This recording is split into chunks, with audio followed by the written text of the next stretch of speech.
আপনি কি জানেন ইতালি যখন শেষবার ফুটবল বিশ্বকাপে খেলেছিল তখন বর্তমান পৃথিবীর 20%-এরও বেশি মানুষের জন্ম হয়নি? হ্যাঁ, 4 বারের বিশ্ব চ্যাম্পিয়নদের এমনই করুণ দশা। কেই বা বলবে এই দলে একসময় মালদিনি, বুফন, পির্লো, বাজিও, টটিদের মতো কিংবদন্তিরা খেলতো, আর তাদের ভয়ে হাঁটু কাঁপত প্রতিপক্ষদের। অথচ এখন বাছাই পর্ব উতরে বিশ্বকাপে খেলতে পারে না ইতালি। তবে ঠিক কত বছর ধরে দলটি বিশ্বকাপ খেলে না তা মনে করাতে আপনাদের একটি ছবি দেখাই। স্ক্রিনে যেই ছবিটি দেখতে পাচ্ছেন এটি বিশ্বকাপের একটি আইকনিক মুহূর্ত। ইতালির ডিফেন্ডার জর্জিও কিয়েলিনির কাঁধে কামড় দিয়ে নিজেই নিজের দাঁত ধরে রেখেছেন উরুগুয়ের স্ট্রাইকার লুইস সুয়ারেস। যদিও সে যাত্রায় রেফারির নজর থেকে বেঁচে গিয়েছিলেন তিনি, তবে ম্যাচ শেষে এই কামড় দেওয়ার অপরাধে সুয়ারেসকে সব ধরনের ফুটবল থেকে 4 মাসের ব্যান, 9টি আন্তর্জাতিক ম্যাচে নিষিদ্ধ করার পাশাপাশি 1 লাখ সুইস ফ্রাঙ্ক জরিমানা করেছিল ফিফা। কিন্তু কাজের কাজ হয়ে গিয়েছিল ওই ম্যাচে।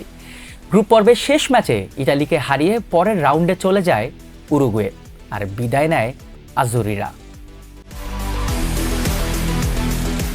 2014 ফিফা বিশ্বকাপের সেই ম্যাচটি ছিল বিশ্বকাপে ইতালির শেষ ম্যাচ। এরপর টানা 3 বিশ্বকাপ খেলতে ব্যর্থ 4 বারের বিশ্ব চ্যাম্পিয়নরা 2018 বিশ্বকাপ বাছাই পর্বের শেষ ম্যাচে সুইডেনের বিপক্ষে হেরে স্বপ্ন ভঙ্গ হয় বুফনদের। 2022 বিশ্বকাপে খেলতে না পারাটা তো আরও দুঃখের স্মৃতি তাদের কাছে। কখনো বিশ্বকাপ না খেলা নর্থ মেসিডোনিয়ার বিপক্ষে একদম শেষ মুহূর্তের গোলে হেরে টানা দ্বিতীয়বারের মতো বিশ্বকাপ খেলার স্বপ্ন ভঙ্গ হয় ইতালির। 2026 বিশ্বকাপ বাছাই পর্বেও একই চিত্র, তবে এবার আরেকটু নাটকীয়তার সঙ্গে বিদায় নেয় আজুরিরা।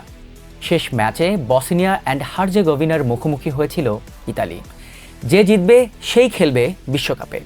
শুরুটা ভালোই হয়েছিল ইতালির। ম্যাচের মাত্র 15 মিনিটেই কিনের গোলে এগিয়ে যায় তারা, কিন্তু প্রথমার্ধের খানিক আগে ফাউল করে লাল কার্ড দেখেন ইতালির ডিফেন্ডার বাস্তোনি। এতেই যেন এবার ক্ষিপ্র হয়ে ওঠে ইতালির মতোই টানা 2 বার বিশ্বকাপ না খেলা বসনিয়া। 10 জনের ইতালির বিপক্ষে ক্রমাগত অ্যাটাক চালিয়ে 79 মিনিটে গোল আদায় করে নেয় বসনিয়া। মাথায় হাত পড়ে ইতালির। এরপর এক্সট্রা টাইম পর্যন্ত 1-1 গোল থাকলে খেলা গড়ায় টাইব্রেকারে, কিন্তু এসপাসিতো ও ক্রিস্তান্তের নিজেদের পেনাল্টি মিস করলে সেই সুযোগ লুফে নেয় বসনিয়া।